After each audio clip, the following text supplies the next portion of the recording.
Aujourd'hui, nous allons parler d'un sujet délicat mais fondamental pour quiconque souhaite retrouver la paix intérieure et la stabilité émotionnelle, l'attachement désorganisé. Ce type d'attachement est souvent le résultat de traumatismes précoces, d'expériences d'abandon ou d'instabilité émotionnelle. Il se caractérise par une confusion émotionnelle profonde, où le désir d'intimité coexiste avec la peur intense d'être blessé ou rejeté. Les personnes avec un attachement désorganisé vivent dans une oscillation constante. Elles veulent se rapprocher des autres, mais leur peur les pousse à fuir, à se méfier ou à saboter les relations. Comprendre ces mécanismes et y répondre avec la sagesse stoïcienne peut transformer la douleur en force intérieure et autonomie émotionnelle. Partie 1. Comprendre l'origine de l'attachement désorganisé. L'attachement désorganisé prend racine dans l'enfance, souvent dans des environnements marqués par des traumatismes émotionnels ou physiques. Cela peut inclure des abus ou négligences. Lorsque l'enfant reçoit des signaux contradictoires, d'affection et de rejet, il développe un sentiment de danger constant. De l'instabilité familiale. Des parents imprévisibles, absents ou incohérents dans leur présence créent une insécurité profonde. D'expériences de peur ou d'abandon. Des séparations répétées, des trahisons ou des situations où l'enfant doit gérer seul ses émotions. Ces expériences laissent des traces profondes sur la psyché et créent un schéma répétitif à l'âge adulte. L'adulte désorganisé peut avoir de la difficulté à faire confiance aux autres, il doute des intentions des autres et s'attend souvent au rejet. Des relations conflictuelles. L'oscillation entre désir d'intimité et peur d'être blessé engendre des tensions et des incompréhensions dans les relations amoureuses, amicales ou professionnelles. Et de la confusion émotionnelle. Il est souvent incapable de reconnaître ses propres besoins, mélange peur, colère et désir de connexion. Pour mieux comprendre, voici une anecdote illustrative. Imagine Clara, qui dans son enfance a connu une mère parfois chaleureuse et parfois distante.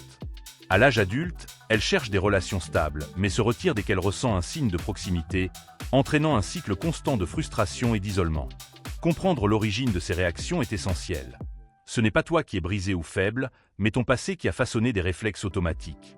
La prise de conscience est le premier pas vers la guérison. Partie 2. Le stoïcisme comme guérison. Le stoïcisme propose une voie unique pour transformer ses blessures en force.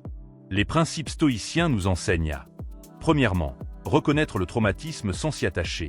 Il est important d'accepter ce qui s'est passé, de nommer les blessures et de comprendre leurs effets sur le présent, sans laisser la douleur diriger nos actions. Deuxièmement, développer la raison et la vertu.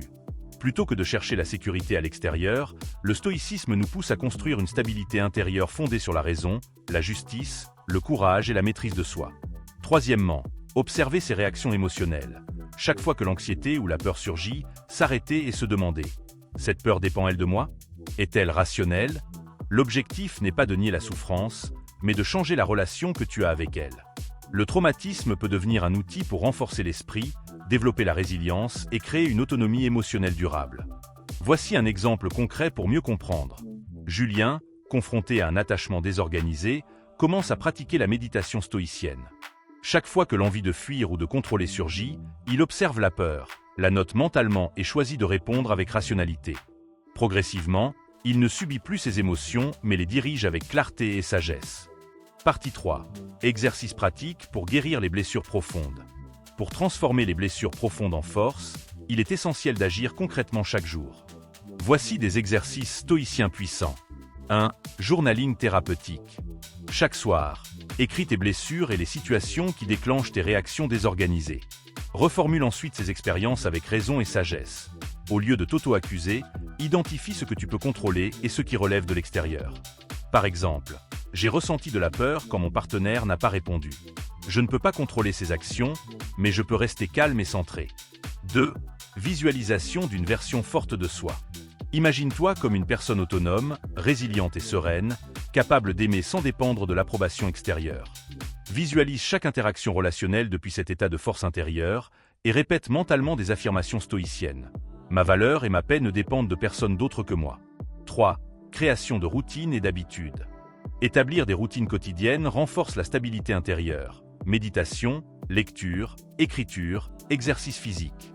Chaque habitude devient un pilier sur lequel repose ta résilience. Plus tu nourris ton monde intérieur, moins tu dépends des autres pour te sentir complet et sécurisé. Guérir les blessures profondes liées à l'attachement désorganisé est un processus progressif et conscient. Chaque pas, chaque observation, chaque exercice stoïcien te rapproche de la liberté émotionnelle et de la force intérieure. Commence aujourd'hui. Note tes émotions, observe tes réactions, pratique le journaling et la visualisation, et rappelle-toi. Ce qui ne dépend pas de moi ne doit pas troubler mon âme. Partage cette vidéo, commente ton expérience et abonne-toi pour continuer ton chemin vers la sérénité, la résilience et l'autonomie émotionnelle. Souviens-toi, ta valeur ne dépend pas de ton passé, et ta force intérieure peut devenir ton refuge le plus solide.